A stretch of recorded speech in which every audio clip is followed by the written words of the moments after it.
All right, Golfcast Nation, this is Brian Bailie here, bringing you another cut line. And we kind of talked about this as we were exiting the show last week. We're going to talk about preparing for an event. And I still think this is where most golfers that I talk to, whether it be weekend warriors to really high-end players, really, I think a lot of them struggle with preparing for events. And we're going to talk about that here in a second. But before we do, Chris George, how are we doing? And are you surviving the weather? We are doing great. We had a lot of ice melt today, so I am looking forward to warmer weather. Thank God, right? And Mike, how you been? You been traveling? Yeah, down at the Waste Management Phoenix Open for the week. I think I saw the video of you running naked across the golf course. Was that you? Yeah, yeah.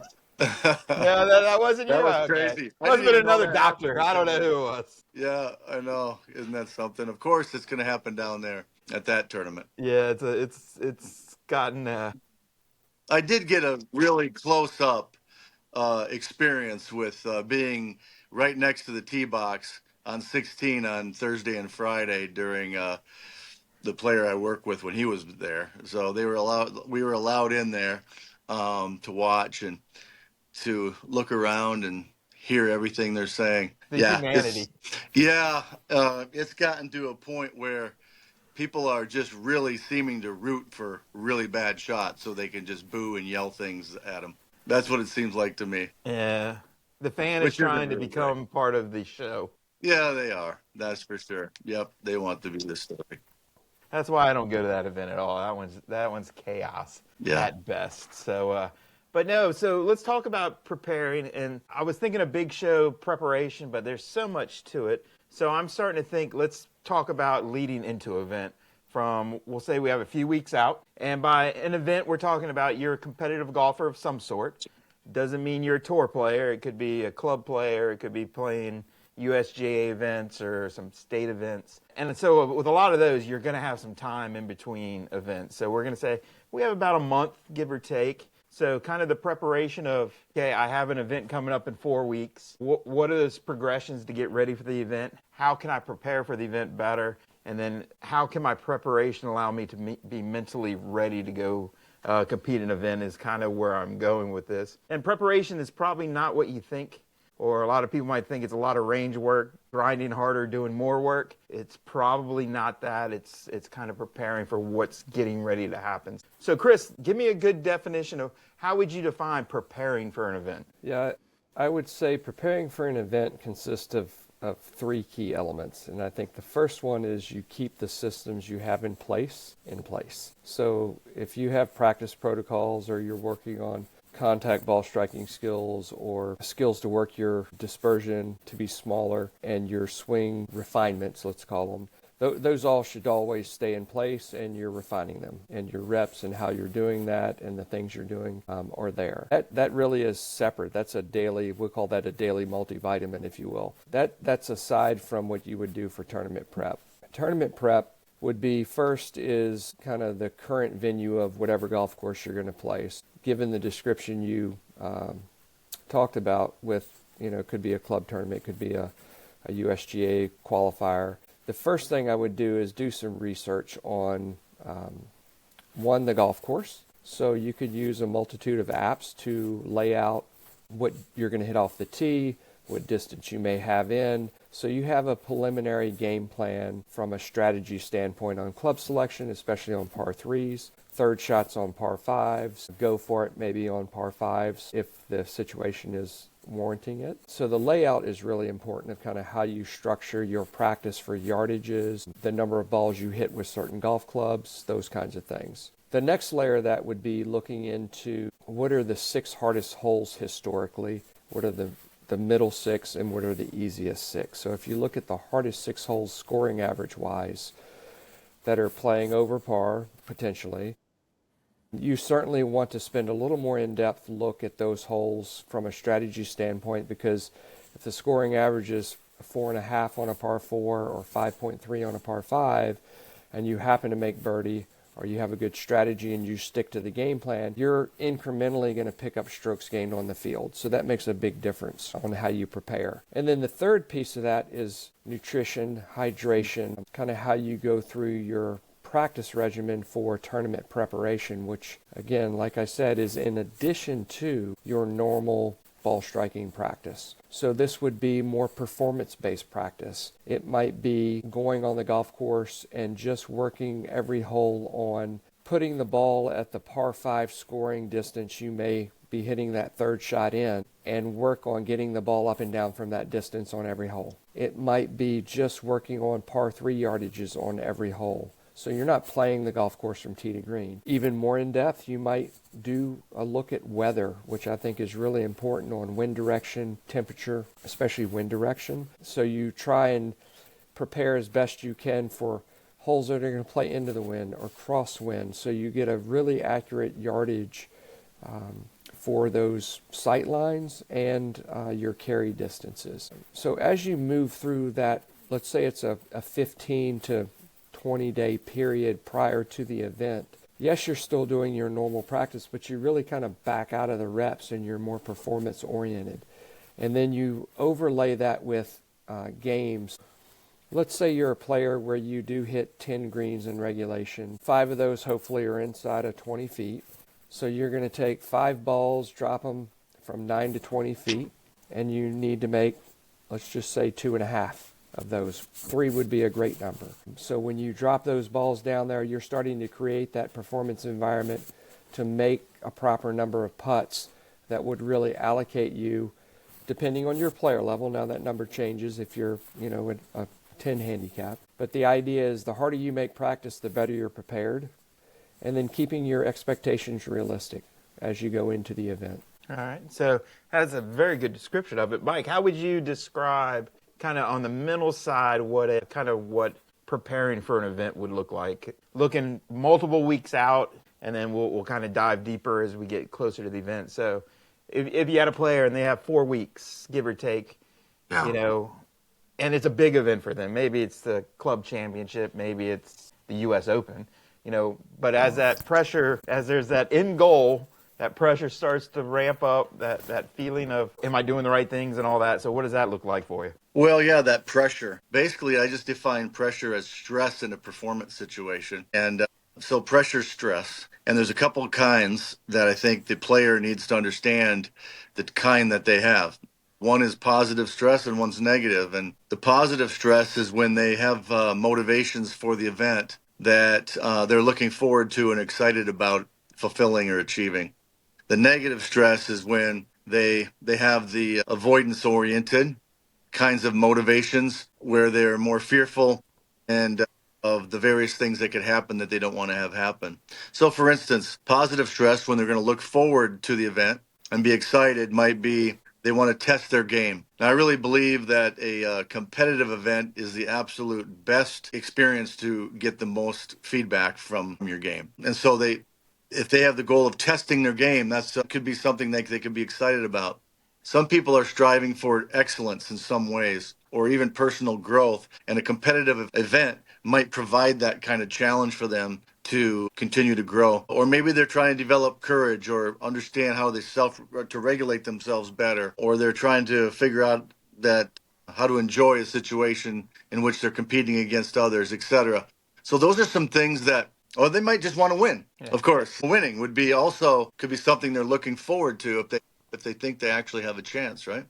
So then there's the negative kind of stress where they might be avoiding loss, or they feel like it's a test of their worth. They might be worried about embarrassment, letting people down, letting themselves down, going backwards in their career, putting so much work in and then it not panning out. The fear of disappointment. You talked about expectations, Chris, and I think some people are afraid to truly prepare for a competitive event because they've experienced that strong preparation and then the disappointment of not doing as well as they would have expected given the investment they put into it. And that hurts. And so I think people start to avoid preparation after a while due to that sense of disappointment.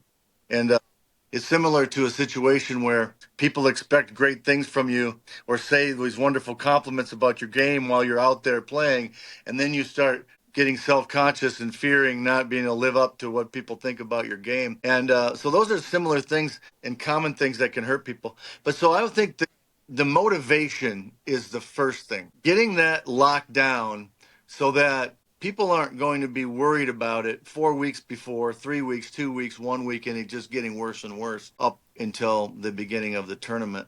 You'd want people to be able to prepare in a way where their fear isn't getting in the way of their decisions about how they prepare. And so that would be like my number one thing. Making sure you understand why you're going to want to play in this competitive event and have it in something that's constructive and useful for you. So that's number one. Number two, I would say, is trying to figure out the kind of goals that you want to work on that matter to you during your competitive event. And in sports psychology, typically there are three that people use. They talk about process goals, they talk about performance goals, they talk about outcome goals. But in general, what a process goal is any physical or mental action that you want to engage in. It's a procedure or a behavior. And I think it's important for players to start figuring out what those processes are so they can practice those processes during training, during practice rounds on the course, and even possibly off the course. So they need to define those processes very carefully and specifically and have practiced them so that they're not going in just saying, oh yeah, I'm just going to focus on the process, and not having actually practiced it so they know what could get in the way of those processes, because there's all sorts of things that can get in the way of actually doing it. So that would be process goals, and performance goals might be of interest as well. Those are more skill-based measures. Those are typical things like a score, that could be proximities, fairway, first cut, tee shots, greens and reg, all of those kind of things that might be useful and that may add something other than the score. The score could be something. But yeah, that might be useful for people because a lot of people are trying to stay away from thinking about the score. And if you have these performance goals throughout the round, those are things you can continue to be motivated to go after beyond the process goals. And people have more control over the process goals, a little less control over the performance goals, but they have more control over performance goals than they do outcome goals. Now, the outcome goals are just the implications of process and performance.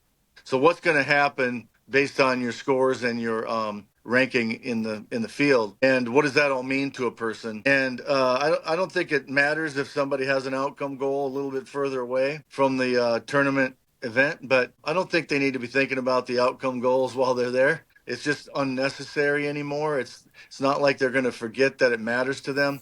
So just let that be something that might allow themselves to be motivated to prepare, but then let it go. Yeah. Let that go and get those performance and process goals really put forth, and actually evaluate practice rounds on the basis of process and performance goals. You can do that, and you can start to learn how to evaluate a competitive round because you've already been evaluating your other rounds on the same basis. No, I think that's brilliant. When I think of preparing for an event 4 weeks out, at a longer time, we might be addressing some skill components, some bigger pieces that might need to be addressed. We've seen trend-wise. We do have a little window here to actually fix it. It's not like the tour where you go week in, week out, and it's Band-Aid, Band-Aid, Band-Aid until you have a break. So you do have that time to kind of massage a skill, maybe build something maybe even build something that I need for the event coming up. But I think preparation is preparing to remove surprises, like knowing, again, that the wind tends to be in your face on the longest par 3 on the course. So maybe I got to learn to hit a driver off a tee box on a par 3 to be able to reach it, which is, most players don't do or think of. And I think that preparation is that building that trust, getting you ready for the event, and also getting ready for, you don't control any of it. The ability to be able to, I saw players that I hit a 6-iron here every week. Every time I've played in the past, the wind wasn't 25 in your face, or they moved you up 2 tee boxes and you didn't even notice. And I had a player do this once. They moved us up way up. They didn't notice. They just went to their book, saw whatever, and they hit an iron that I don't know if it ever came down. I think it went over the first 2 houses, and I don't know where it ended up. And he's like, whoops. So I think that preparation is kind of getting you ready for all the craziness that's getting ready to happen as well. And Chris, when people think planning and getting ready for an event, they think of a hard-nosed, hole 1, I'm going to hit this. Second shot will be this. Third shot, if I miss the green, I will be here, and it will be this. And they think this is a big, rigid system. like a game plan, maybe like the NFL, like we're going to script the first 20 plays and this is what's going to happen. So I'm just going to script the first 20 holes and just see how it works. Where do players go wrong in preparation that you see that might get a little on the rigid side, or might think that they can control all the variables leading into the day? Yeah, I think the first thing is they need to know that they're going to face adversity. They need to know that they're going to have their best laid plans change. It's just a matter of the way it works. It could change for a multitude of reasons, but the decisions or the plans that you make ahead of time, and then you go into executing those, and usually this is kind of how it starts, is the outcome of the shot doesn't go the way you had hit it all week, right? Or the way you had planned to hit it. And now you may be out of position. And, your response to that is very, very crucial, to get the ball back in position and do your best to make the minimum number possible, instead of panic and try and do something that you have not practiced or you have not prepared for, such as a knockdown 5-iron from 210 under a tree curving at 30 yards left or right. Like, why all of a sudden we or these players feel like, well, that's a great idea, I'm going to try that shot, and you've never practiced that shot. Like, you're just literally compounding the mistake. You're pouring fuel on the fire to make a big number. So that decision making, that awareness of how you respond to that situation is really, really crucial. Yeah, I agree. And kind of thinking your way, Mike, what about kind of being able to create for the player, how can they handle or react positively to a shot that's a little wayward, opposed to... Now I'm not saying no, don't be stoic if you're not stoic. Be who you are. But what are some methods or some ideologies on how to react and how to train to react better to situations? I guess is what I'm trying to say. Yeah. I mean, there's so many players who struggle with this, of course, because it's either a big surprise or a big disappointment or a frustration, or if you have an important goal in front of you, which is the shot, and it doesn't work out. Frustration does make sense that you're going to experience it. So there are some sports psychologists who will just say, hey, give yourself 10 seconds, give yourself 20 seconds, give yourself a certain amount just to go ahead and be a little upset about it, whatever. I always say, well, you don't want it to be too intense if you're going to do that. And I don't have an issue with emotions being experienced on a golf course at all either. But I don't want it to be too intense. It's nice to have a scale of 1 to 10 and like in practice, knowing and labeling the intensity of any given emotion that you experience, so you know what that range is that allows you to recover for the next shot and be able to hit the shot well. And then knowing where you just can't get to. So they need to learn how to regulate themselves so it stays lower and not for such a long duration. So that would be like one thing.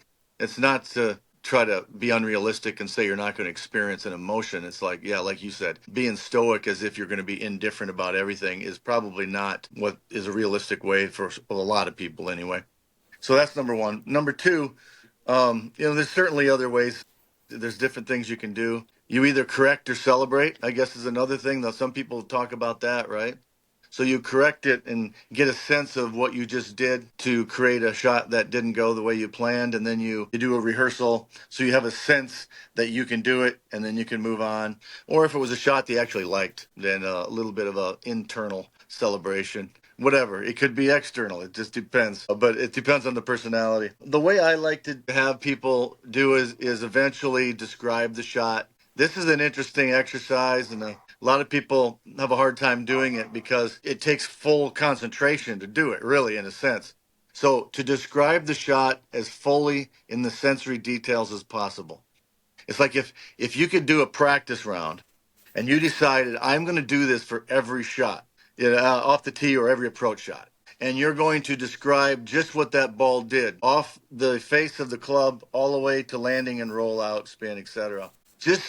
I like that. And I also like the idea of having a full image of the shot through different sensory systems, the feels and the sounds and the visuals before the shot, not for everybody, but for a practice round to do that so that You're fully focused in on the perceptual details of what you want to have happen, and then you're going to be fully focused on the perceptual details of what happened. I think the contrast between those two enhances learning. That's why I think it's the most beneficial. But it's also a wonderful way to deal with the other kinds of meanings of a poor shot. So I really like that. I think it's useful, and I think it occupies the mind in a way that is really productive going forward.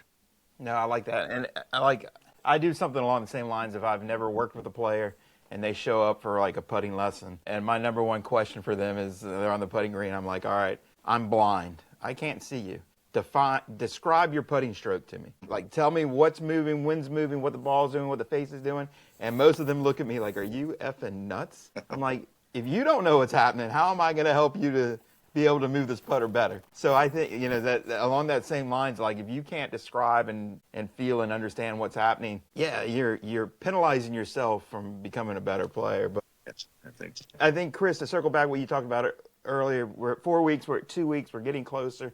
You said we're going to start to change some of our practice from more skill, swing mechanics, not a good word, but working on swing and kind of motion pieces to starting to think about more performance-based and preparation. So can you give us an idea of a couple of things you would like to do with the player as now we're at 2 weeks out, maybe we're in the week of? What does that kind of look like for you? Yeah, I would certainly be on the golf course a lot more than I'm on the range.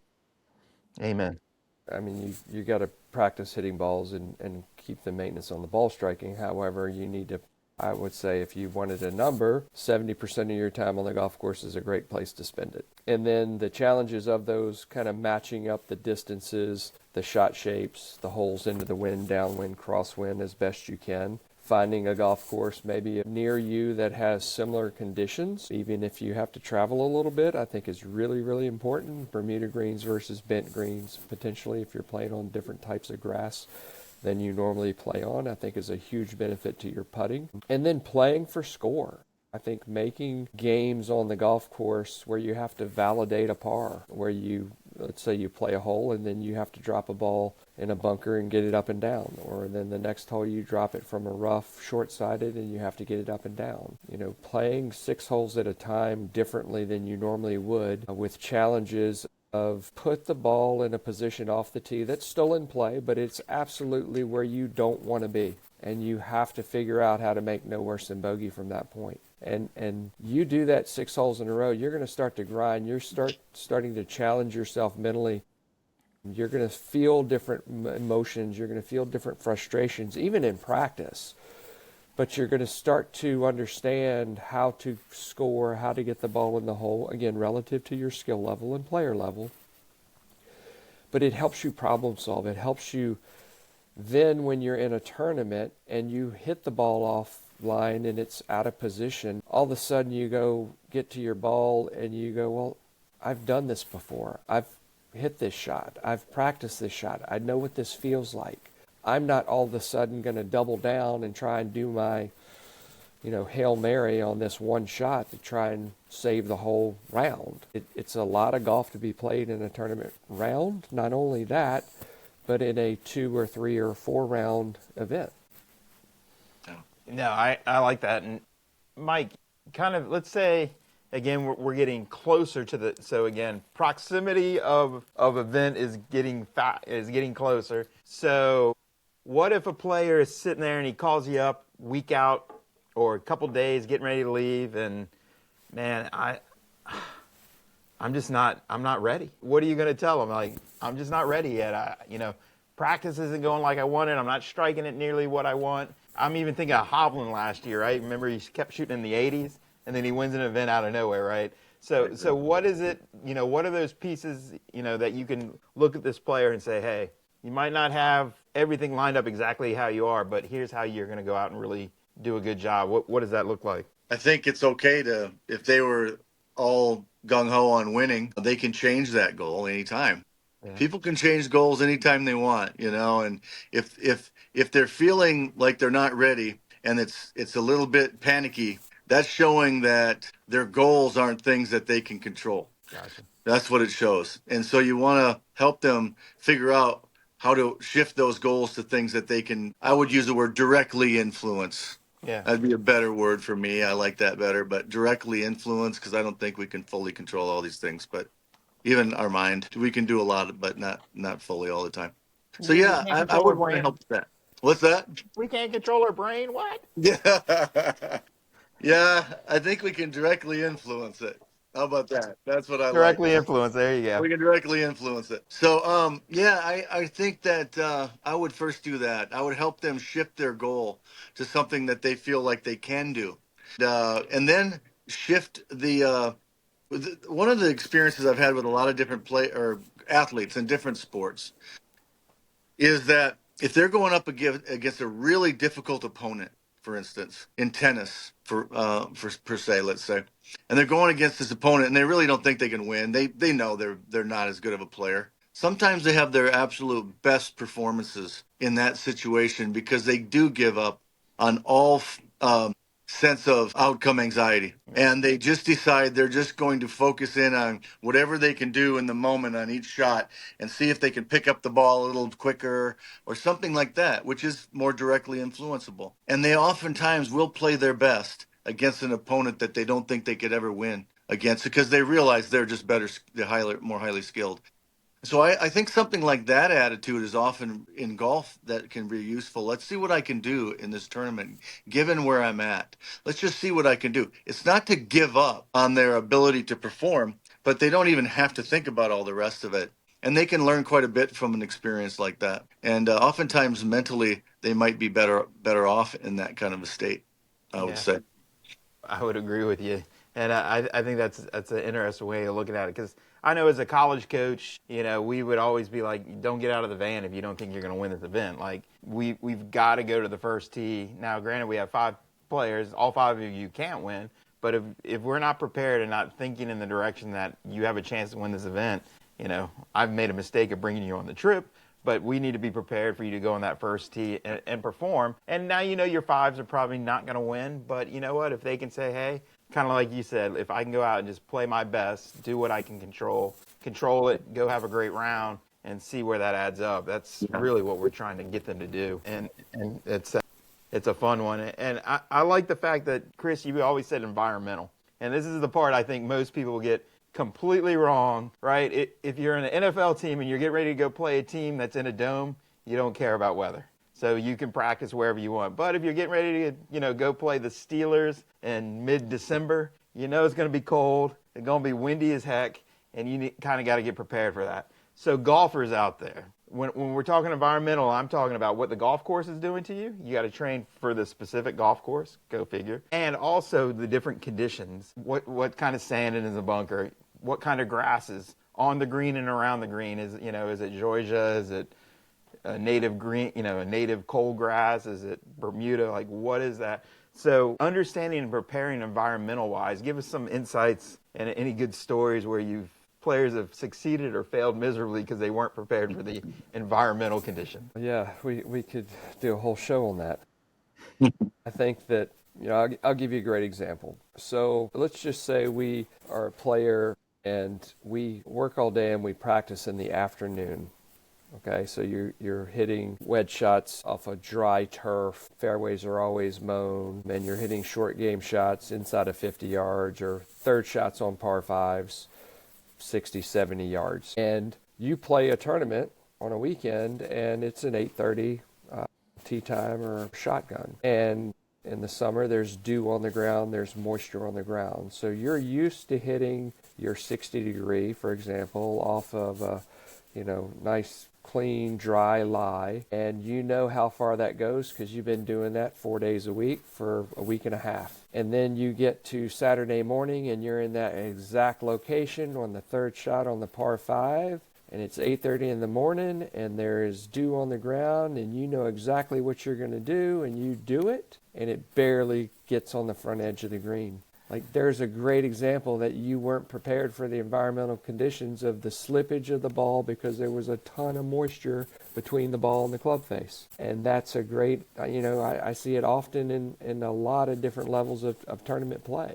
But that's a great example of just not being prepared, like not practicing in those conditions, changing the time that you go and practice. And Mike can relate to this, and so can Brian. But, we talk at players that are, tournament players that may don't play as frequently as other tournament players. You have to change the time frame that you practice, or you have to change your daily routine so that you learn how to sleep in later or stay up later to sleep in later, so you don't get up until 10:30 or 11 when you hopefully on Sunday have a 2 o'clock tee time, right? You're in one of the final groups. Like, that's a massive shift in your total routine to be able to manage the environment of sleep, manage the environment of the course conditions, manage the environment of your routine of nutrition and feeding times to the golf course conditions. That's a massive piece of the puzzle for success. No, I like that, and we'll talk about the nutrition piece here in a minute, because that's the part I think a lot of people eating a chili dog at the turn. No, I'm kidding. No, the leading into an event, like it's.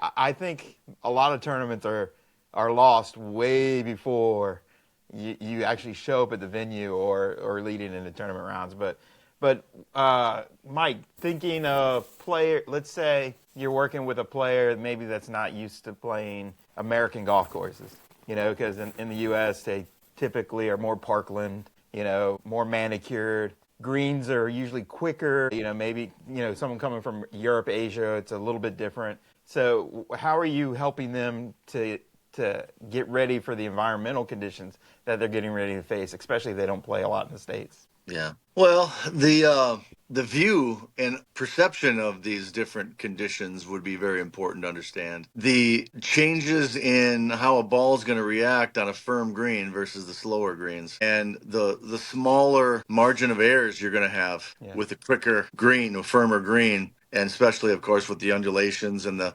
very difficult pin placements. And so I think those are all going to be demanding of higher level of standards. That's probably going to happen coming from Europe or some other place and doing the American, especially if we're talking PGA Tour or something. Maybe not so much if it's, they're just coming and playing American courses in general. So, but yeah, being able to do an evaluation of your game in relation to the conditions would be really good. Like, I like to start out with a player and give them what I call a self-efficacy scale I put together of all these very detailed skills in golf, and then have them rate themselves on a scale of 1 to 10 with where they're at right now in relation to some standard that they would decide on as a 10. And I would want to do that definitely with someone coming over, and I would probably want to talk through it with them after the assessment to see, and before the assessment, so they know they're doing it with American courses versus, and if there are any differences. So if they find that their self-efficacy, which is basically their task-specific confidence in specific kind of shots and specific conditions, then they'll know what they need to raise their standards about. And then they'll know that this is something I need to really work on. So that's where I would start, because I care about their level of understanding of what their capabilities are on a certain course. Yeah. So that would be the first thing I'd want to do. And that's the main thing I think where you'd start, and that could take a long time, and that could really move them into figuring out how they want to prioritize different practice skills, etc., or skills that they could practice, I should say. Yeah, no, I think the hardest part about playing in the States is the fact that we have all the climates. And so if you're traveling on a tour or anything like that, from playing in the South, playing in Florida, Georgia, to going to California, to going to New York, rolling through the Mid-Atlantics, going across the flyover states, like, you're getting every grass and every condition is different. So I think that preparation, so when people think American golf, they think, oh, Parkland, but I mean, Parkland in Mid-Atlantic is completely different than the Parkland in Northwest, Washington. And the Parkland in Florida is completely different than the Parkland in Indiana. So I think that, those environmental conditions are really tough. And of course, Bermuda, and we'll talk about people just losing their mind over Bermuda, which always makes me laugh. But that concept of the change of grass, change of venue, and preparing for that is massive. So, kind of like Chris said, if you're going to play Bermuda, find a golf course that has ideally Bermuda if you can get to it. because there are differences. If you're chipping into the grain, it's going to want to grab onto your golf club. So what can you do to negate that? Well, you can, open the face, defer down a wedge, open the face a little bit, kind of manage some bounce and stuff so it won't grab the club. So there's a lot of cool tricks if you played it and you understand it. But if you just go for the first time into Bermuda and you're hitting a chip shot, up a hill into the grain, it's funny. Because it's going to happen. There's going to be a whole lot of chili dipping going on. There's going to be some chunking going on, and they're going to be going, what the hell's going on? This worked 2 days ago when I was at so-and-so. This shot worked great. Now I can't even get it off the turf. So those environmental conditions and understanding what that is massive. But I like to go back to travel days. This is probably the number one thing I learned as a golf coach. Well, can we go back a second? Because I want to go back to this past week, and I won't reference the player that I saw do this, but most people did see this if they were watching the telecast. And a player hit a shot and laid a bit of sod over it and abruptly grabbed a fairway wood and bumped it up on the next shot. Now, there's a lot to be said for that player had a plan B and knew that, boy, I was in the same situation and I want to make the maximized benefit of proximity to the hole and change that game plan. That's the ability to adapt to those conditions. Yeah. That was a terrible spot to do it in, too. Yeah, I just want to follow up on that, actually, Chris. And Brian, we were just having this conversation last week, and why is it that golf is considered one of the most difficult or the most difficult game? And I was thinking about my baseball career. I started playing when I was young, all the way to 27. And I don't remember my baseball swing ever really changing. Or like I could swing a bat right now, and I think I would do it the same way as I've done. And I haven't really swung a bat probably in a year. And the point is the adaptability isn't that much for baseball. You've got to be able to adapt to the velocity and spin changes of a pitch coming in and maybe the release point. But for the most part, people think hitting a baseball is the most difficult thing you can do. But I think golf is, and partly and maybe mostly because of the variety and variability and the need for so much adaptability. I don't know what you two think about that, but that's what makes me think golf could very well be the most difficult game. I always call golf as the decathlon of the the club sports. Baseball, again, it's hard to hit a baseball. Don't get me wrong. Baseball, you will look very foolish swinging at a really good pitcher and you're not a very accomplished hitter. You'll look really bad. Yeah. But that same athlete looks really, really bad if he doesn't play golf and he tees up a little white ball that doesn't move. And that swing and the and everything going around it is really bad as well. So I always said golf is kind of like the decathlete. And to be good at golf, you can't be bad at anything. You'll be great at some parts. You'll be not as great in other parts, but you can't be bad at one part and think you can overcome it with other pieces, right? Yeah. There's always a kind of a floor. So again, for a decathlete, they're going to be really good at 3 events, but they got to be okay and hold serve everywhere else. Yeah. I think that's where golf is the most challenging. It's just so many little parts that you have to be not in control of, but be able to adapt to quickly and survive. And it's a brutal effing game, man. It is. I always say when I look at players, I go, y'all look the crazy ones. You're the ones that decided to play this for a living. You think I'm crazy? What does it say about you? You're the one asking me for advice, and you chose this game. But what do you think, Chris? Yeah, something comes to mind, and this was, again, back at the Phoenix Open, and Goddard hit a stinger tee shot, and it was the most unbelievable just execution of a golf shot because it was so second nature. He just hit this golf shot. It really was not super technical, and I thought, wow, this kid is just getting to the point where he just really can just sees where he wants to hit the ball, and he just gets up there and moves around a little bit, and he hits this golf shot. Talk about the preparedness for that, to be in that moment, to be able to manage the distractions that are going on in any event, really, but specifically this one, and just hit that shot with such grace and ease. I thought, man, this is really something special, and I can't wait to see what this kid does in the future, because I think that There's going to be some really cool things. And I just caught a glimpse of it in that one shot. So it was pretty cool to see that. Great. All right, so preparation travel. Most people don't think of this. So professionally, you're traveling from one stop to another stop. Maybe you're playing a USGA event and I'm traveling, I live in the Mid-Atlantic and I'm playing said event in Texas or whatever. So I have airfare, or hopefully you're not driving that, but you might be driving. There's going to be some mechanism for you to get there. This is the number one thing I learned in college golf, and I think our teams were always more prepared because we thought about, as a player, we're saying be prepared, be adaptable, be ready to go play. Well, what we learned inside of the coaching staff is we had to be adaptable and be able to get them ready to make it through travel. So dehydration, you get dehydrated. It takes 2 to 5 days to get the system back into order, depending on how dehydrated you were. If you fly on an airplane, what does everyone not want to do? Use the restroom, right? So what do you not do on an airplane? You don't drink. So you're in a recycled air box, no humidity, and you're refusing to drink because you don't want to disturb the person sitting next to you, and you are just getting dehydrated as a son of a gun. And then what does that mean? Well, now we land, we rush to the hotel, we got to get up at, in 6 hours, we got to get up for our practice round. So we are completely dehydrated, and we haven't even started the event yet. So by the time I get you hydrated, we're probably in the last round. Well, what did that do to the 2 rounds before that? It's not very good, because what happens when you're dehydrated?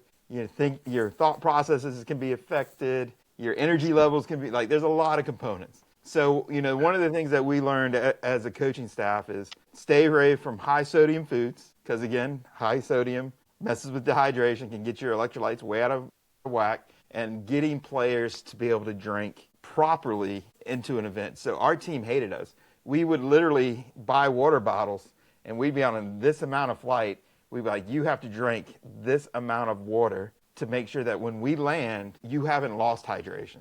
And they hated us because they're up and down the entire flight going to the bathroom because we are forcing these liquids. But we also learned, and how we learned is we almost lost events. We almost lost in regionals one year because we were so dehydrated when we flew to California. We weren't ready to play.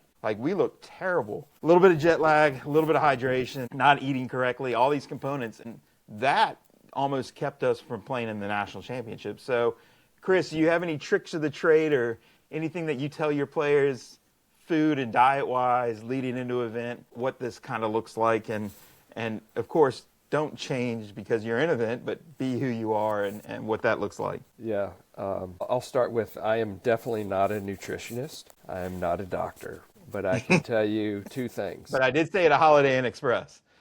Hydration is extremely important, and protein is extremely important. Your muscles need protein, and I think if most people knew the amount of protein you do need to be eating, let's just say as an athlete, right? You're burning a lot of calories, you need protein. Your muscles need protein. They need it for recovery, they need the water for hydration, and that helps. As far as the amount of water, there's a lot of different theories and myths out there. And a lot of different advice out there. If you are thirsty, you need water, right? It's too late. It's too late. You've already lost. You lost. need to be drinking enough that where you're not thirsty. I look at the players that always have a water bottle with them. And I'm not talking about like a plastic water bottle. They have a jug, right? The big 32-gallon or 32-ounce jug. And they're always taking a sip out of it all the time. They're always constantly hydrating and refilling it. Yeah. And it plays a big role in a lot of things, which Mike can speak to about your mental state. And your body is a very high percentage of water, and it's necessary for us to have that water.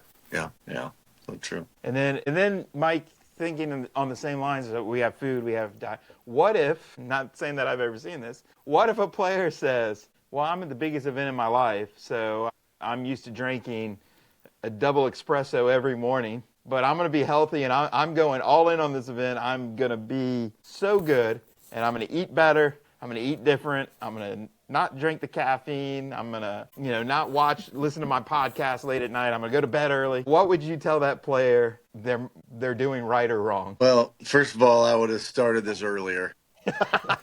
I mean, That's it would be really hard to honestly, it's hard for me to be in a situation like that because I wouldn't know for sure what to predict would happen Yeah, if they change everything up.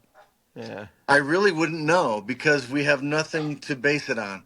that's true. And so I would have a hard time being in that situation, knowing what to say. I might just let it ride out and let the player make the decision and Yeah, see what happens, and we'll learn from it. yeah, Because I wouldn't know exactly what to say in that scenario, and then that would be just an example. And I know I said I wish they would have started earlier, but they would learn to start it earlier and be sure that you have your sleep schedule much more regulated and your eating schedule more regulated. One of the things I wrote in my book was to regulate everything as much as you can so that your feels will not change quite as much as they might yeah, typically, because everything's changing in our bodies. Our interoceptions, what's happening with our sensations about what's going on in the body, that changes. Our weight can change during the day. Even our height changes a little bit during the day.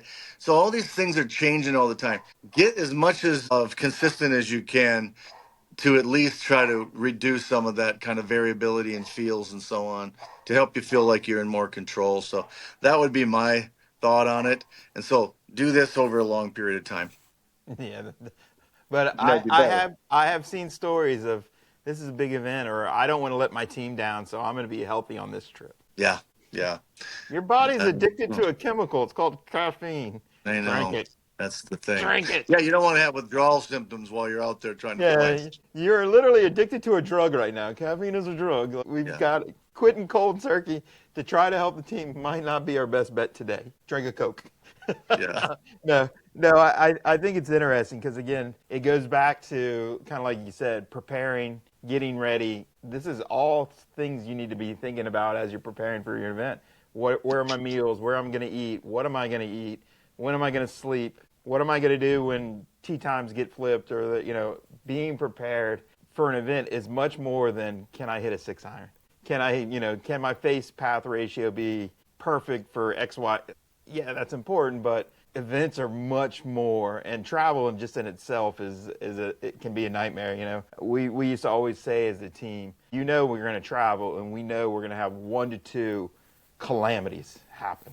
Don't Yeah. know what they're going to be, but there will be a calamity, and then how we respond to that calamity is how we're going to be able to play this week. Yeah. So understanding that again. Yeah. Oh, what? We rented a van. You have no vans.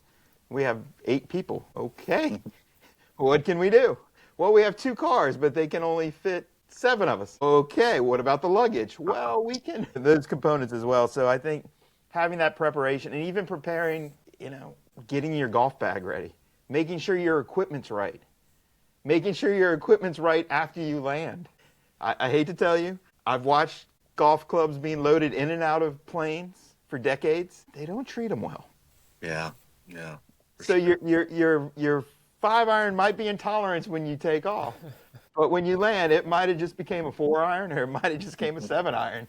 And so again, making sure that those components, like the equipment, is still where we want it to be in those components. So yeah, this goes back to kind of what Mike said. A baseball bat's a baseball bat. It doesn't really change, but a golf club getting kicked around, or Yeah. even you being grumpy and slamming on, like, you're changing Yeah.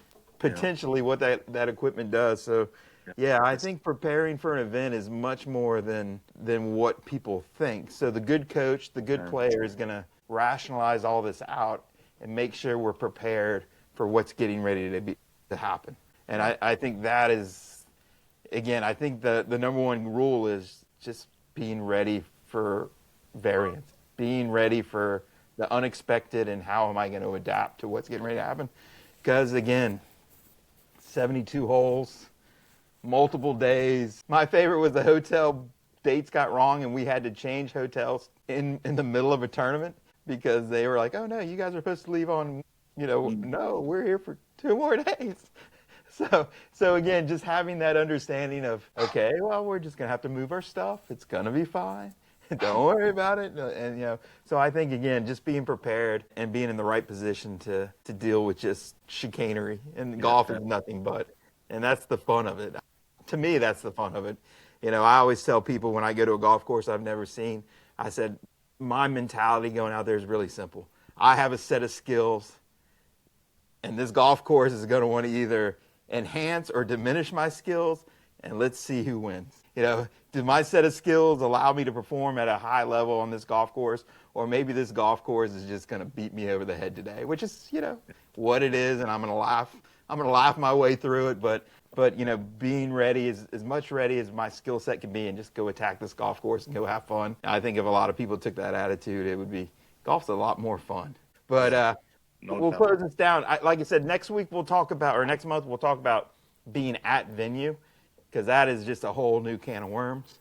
We've actually gotten there. Hopefully we're hydrated, we're eating well, we're sleeping well. We're not in a fight with our family members. We're on pace. We're one track mind, thinking about where we're going and what's going on and what that looks like. Because again, proximity of goal, as Mike talked about in Golf Cats Life magazine, as that goal gets closer and closer, everything's starting to change. And how do we adapt to that? And as a coach, how can we help them manage? Perfect. I'll just leave it there. So Chris, any final notes you want to hit anybody with on preparing all the way up until travel, what that looks like, and then any great insight you want to circle back on? Yeah, I think that being patient is really important. And we're all going to experience some stress, some anxiety about this upcoming event. And just know that the little things that you do day in and day out through the process that allow you to be successful help you become more confident in your skills. And then once we get on site, then that's where we really start to do some on-course work and know that we are prepared to win. There you go. How about yourself, Mike? Any closing thoughts? I just think going back to making sure you know why you're playing this competitive event. What are the reasons? What are your motivational factors that are really playing the strong role there? Making sure that you practice the different kinds of goals that you're going to have during the tournament event. And those are always found inside the processes throughout a tournament event. And so go ahead and practice those, and that would help clarify what they're trying to do on a shot by shot and even within shot basis during a tournament, which is what they can influence. Those are the two main things I would say. Keep in mind. Yeah. And I would say patience is great. Process is great. Just be ready for all heck to break loose and just laugh at it and say, I can adapt. It's not that big a deal. Yeah. There's other rental cars. There's other restaurants. There's other hotels. There's other, you name it. My driver broke. There's other drivers. We can track something down on the next day. I've seen it all going into events, and it just makes you laugh, and it's a great. You chose the game, people. You chose it. That tells a lot about you. So we'll be back in a month. Chris, where can they find you online and on this great planet? Where can they find Chris George Golf? You can find me at chrisgeorgegolf.com. Nice. And if you're in the Williamsburg area and you're willing to chip out some snow, Chris will take care of you. Come on by. Yeah, that's right. Mike, how about yourself? Where can they find you? Dr. Mike Grevlos on Instagram. Oh, and and the motivation game. There you go. Cool. We're at Golf Cast. Come find us. Come hang out with us. It's a good time, and we look forward to bringing you some more nonsense here in a couple weeks. So thank y'all for listening. And actually, I got a bunch of people that commented on the last one. I sent a bunch of messages inside of Golf Cast, and there was a bunch of people listening live. They just didn't ask questions while we were doing it, which was kind of funny. But that's cool. There are people listening live to us. Hey, keep sending questions and things you want us to discuss. We'd love to do it. So thank you, everybody, for listening, and we will see you next month. Cheers.